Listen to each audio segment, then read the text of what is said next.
안녕하십니까. 2023년 구역공과 하나님 나라의 증인들 절기예배, 오늘은 성탄절 큰 기쁨의 좋은 소식이란 제목으로 함께 말씀을 살펴보길 원합니다. 본문 말씀은 누가복음 2장 8절에서 14절까지 말씀입니다.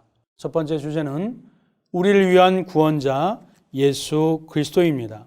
많은 사람들이 예수님을 선지자나 교사, 정치적인 혁명가로 생각하지만 성경은 또 예수님 자신도 하나님께서도 친히 말씀하여 주시기를 예수님은 십자가에서 죽으심으로 우리를 죄에서 건지신 구원자입니다. 즉 예수님의 탄생은 죄인인 우리에게 가장 큰 기쁨의 좋은 소식이 됩니다. 두 번째 주제, 하나님과 우리를 화목하게 하신 예수 그리스도입니다. 타락한 인간은 죄를 짓고 하나님과 원수가 됩니다. 왜냐하면 하나님은 절대 선이시고 절대 의가 되시기에, 절대 거룩이 되시기에 죄가 하나도 없으신 분이십니다. 그러나 아담과 하와의 죄로 말미암아 죄로 얼룩지고 오염된 인간이 하나님께 나아갈 수 없습니다. 죄를 짓고 교만하고 우상 숭배하며 이기적인 마음과 타락한 본성으로 인해서 하나님께 나아갈 수 없습니다. 그렇게 관계가 끊어진 그 막힌 담을 예수 그리스도 하나님의 독생자를 통해서 우리 죄인의 죄를 용서하여 주시고 하나님과 다시 화평케 되는, 즉 예수 그리스도는 화평의 대사이기에 예수님의 탄생은 우리에게 참으로 복되고 좋은 소식이 되는 것입니다. 세 번째 주제는 타인을 용서함으로 평안을 누리게 하시는 예수 그리스도입니다. 예수님을 믿고 하나님과 화평한 사람은 하나님께서 큰 능력과 은혜를 부어주십니다. 그것이 용서의 기쁨과 화평의 평안인 것입니다. 예수님이 나를 용서해 주셨던 것을 믿는 자들은 나 또한 나에게 힘들게 하거나 어렵게 한 사람을 긍휼의 마음으로, 용서의 마음으로 화해하게 되었을 때, 어떤 심리학자가 얘기했지요. 진정 화해하고 용서하고 부둥켜 안고 눈물을 흘릴 때 가장 큰 희열을 느끼는 카타르시스가 생성된다고 표현한 것처럼 가장 큰 평안은 용서의 기쁨과 또 그 안녕의 마음이 되는 것입니다. 그러므로 예수님의 탄생은 죄사함의 감격과 마음의 평안을 누리게 해주는 가장 큰 기쁨의 좋은 소식이 되는 것입니다. 공과를 진행합니다. 본문은 누가복음 2장 8절에서 14절 말씀이고 암송 말씀은 누가복음 2장 10절 말씀입니다. 포인트는 구세주 예수님의 탄생은 이 땅에서 가장 큰 좋은 소식임을 깨닫고 전하는 데 있습니다. 본문 이해로 나아갑니다.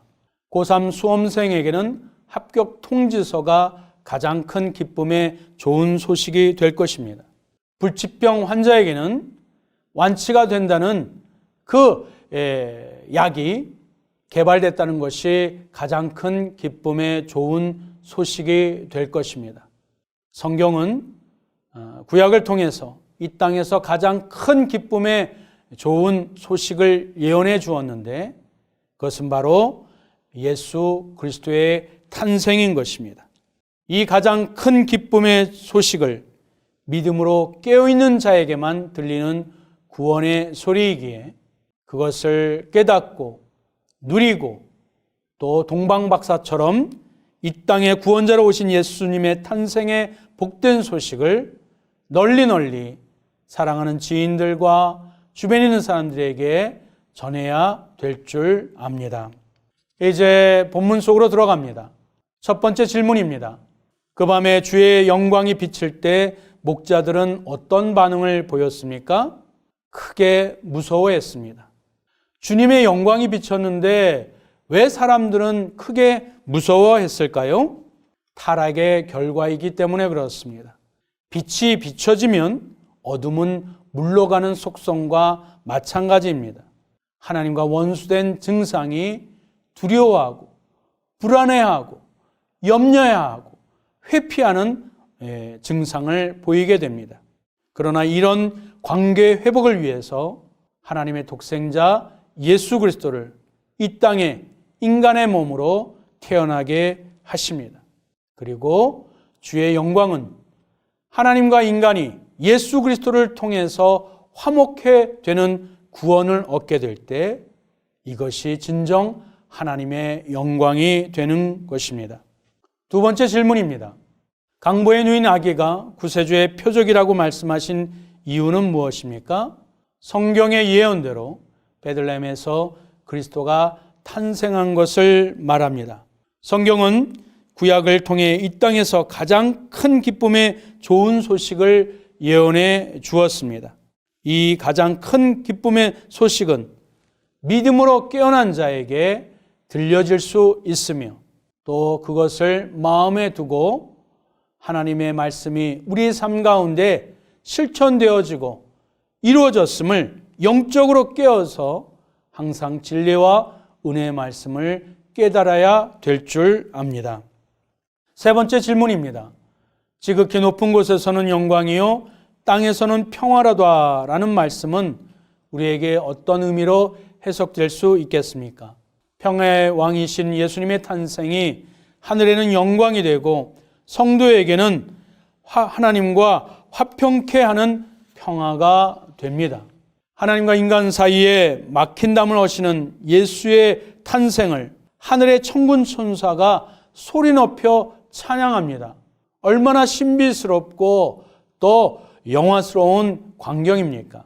그러나 이 풍경뿐만 아니라 우리의 진정한 구원은 하나님과의 화평이기에 하나님의 뜻을 이루기 위하여 예수 그리스도께서 마구간일지라도 이 땅의 비천한 장소일지라도 그 뜻을 이루기 위한 예수 그리스도의 순종과 또 그것을 실천하는 탄생은 하늘에 계신 하나님께 진정한 영광이 되어지고 또한 그 하나님을 예배하는 성도는 그분으로 말미암아 영원한 화평의 평화를 누리게 되는 것입니다. 짧은 묵상 이야기입니다. 파인애플 스토리라는 짧은 책이 있습니다.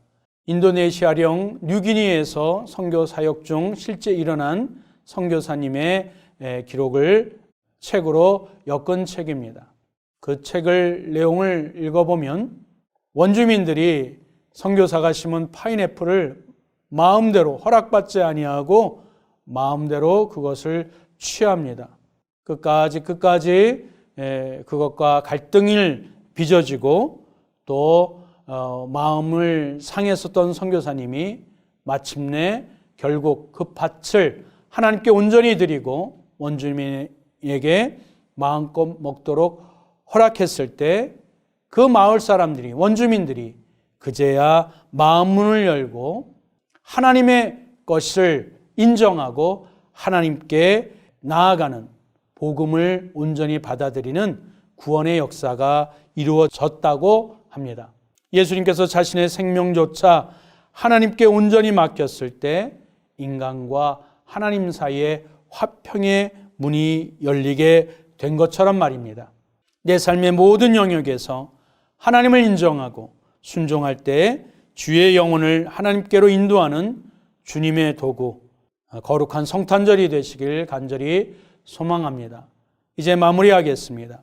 예수님은 나에게 어떠한 분이신지 함께 나누어 보고 예수님으로 인해 충분히 기뻐하고 즐거워하며 더욱 사랑하는 자가 되게 하소서. 작은 성탄 선물과 축하 카드를 준비하여 이웃에게 전함으로 말미암아 성탄절이 예수님의 탄생이 이 땅 가운데 가장 기쁘고 좋은 소식임을 증거하는 우리 모두가 되기를 간절히 소망합니다.